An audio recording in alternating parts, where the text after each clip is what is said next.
वीर ब्याहा नार सिंह बब्बाजू महाराज की, बरमदेव सन्यासी बाबा की, गहदरा के खेरे की ठकुरास की, सुहजनी वाली माता की, विष्णु बरा भगवान की। तो सब प्रथम तो सूचना ये है, जैसे आप सबको मालूम है जितने दरबार से जुड़े हैं और जितने सोशल मीडिया से जुड़े हैं, कि धाम पर महीने में एक बार यज्ञ होता है। इस यज्ञ का नाम होता है एक दिवसीय सर्व पीड़ा सर्व बाधा मुक्ति महायज्ञ। ये यज्ञ उनके लिए होता है जो डॉक्टरों से दवाई करा करा के परेशान होते हैं, या फिर तकलीफ तो है लेकिन रिपोर्टें नॉर्मल आती हैं, या फिर दवाई करा करा के परेशान है। तो यहाँ पर महीने में एक यज्ञ होता है। उस यज्ञ के माध्यम से शरीर के अंदर जो नेगेटिव एनर्जी रहती है उसको हटा करके पॉजिटिव एनर्जी यज्ञ के माध्यम से पहुंचाई जाती है। यानी यज्ञ के माध्यम से पुण्य का जो प्रभाव है वो पहुंचाया जाता है, ताकि मस्तिष्क भी ठीक रहे, दिमाग भी अच्छा रहे और हम सब लोग निरोग रहें। क्योंकि धन संपत्ति बहुत हो और तन निरोग ना हो तो वो धन संपत्ति किसी काम की नहीं। इसलिए कहते भी है ना कि पहला धन निरोगी काया, दूसरा धन घर में हो माया। पहला तो शरीर स्वस्थ रहे और दूसरा घर में खूब भगवान की कृपा से लक्ष्मी की वर्षा हो चकाचक। तो भूत प्रेत बाधा, रोग और उन्नति के लिए, आगे के मार्ग के लिए, आगे अच्छा हो, उन सभी के कल्याण के लिए यहाँ पर यज्ञ होता है। और जब तक धाम पर यज्ञ नहीं करवाएंगे तब तक यहाँ की कृपा भी नहीं मिलती। क्योंकि जब अपन देवी देवताओं को प्रसन्न करेंगे, बालाजी को प्रसन्न करेंगे, महादेव को प्रसन्न करेंगे, या धाम की जितने भी अन्य शक्तियां हैं उनको प्रसन्न करेंगे तो उनका भी आशीर्वाद मिलेगा। और उनके साथ साथ यज्ञ में अपने कुल देवी देवताओं का भी यज्ञ होता है, अपने पूर्वजों के निमित्त भी यज्ञ होता है और अनेक शक्तियों को भोग दिया जाता है यज्ञ के माध्यम से।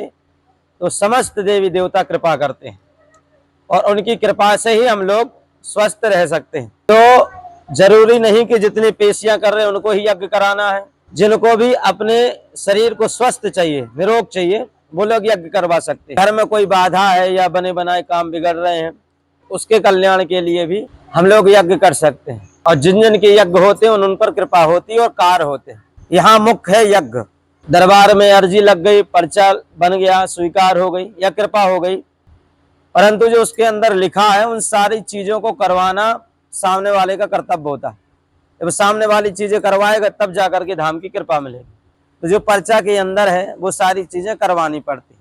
और दूसरी बात ये है, पेशी इसलिए करनी पड़ती है कि आप एक बार अर्जी लगा करके चले गए, आपकी अर्जी लग गई, आपका पर्चा बन गया, ठीक, और आप धाम पर नहीं आ रहे, यानी कि पेशियां नहीं कर रहे, तो हमको कैसे पता चलेगा कि आप पे कृपा हुई कि नहीं हुई, आप स्वस्थ हुए कि नहीं हुए, आप जिस कार्य के लिए धाम पर आए थे वो काम हुआ कि नहीं हुआ। कम से कम पेशियां करोगे तो हमको जानकारी रहेगी। अब जो थोड़ी बहुत कृपा घट रही है तो बब्बा जी से प्रार्थना करके, निवेदन करके वो कृपा बरसाई जा सकती है। और हम तो निवेदन करेंगे ही, साथ में आप लोगों को भी निवेदन करना है। बार बार आओगे तो बब्बा से निवेदन करोगे तो बब्बा एक ना एक दिन कृपा करेंगे। जब आप आओगे ही नहीं, पर्चा बन करके चला गया, उसमें जो नियम आपने नहीं किया, हमने 21 पेशी बताई, आपने नहीं किया, पीछे लिखे नियम है उनको किया, धाम के द्वारा बताए हुए हवन आपने किए, धाम के द्वारा बताई गई पेशी क्या आपने की, नहीं की, जब आपने ये सब नहीं किया तो यहाँ के देवी देवताओं ने कृपा भी नहीं की।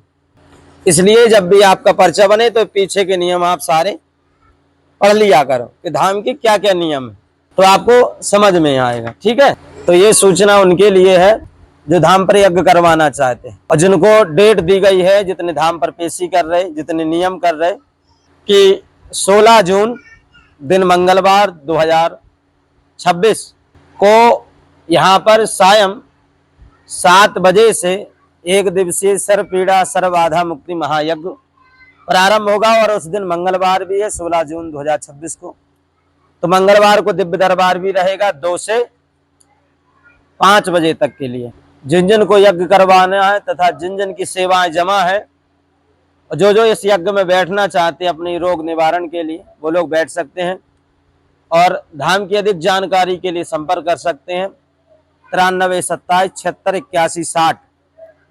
धाम का पता है ग्राम पंचायत लोहारी लड़ोई, पोस्ट तहसील थाना मझौली, जिला जबलपुर। तो ये सूचनाएं यज्ञ वालों के लिए, और इसमें सब कोई भी यज्ञ करवा सकता है ना, अपने सुख शांति के लिए।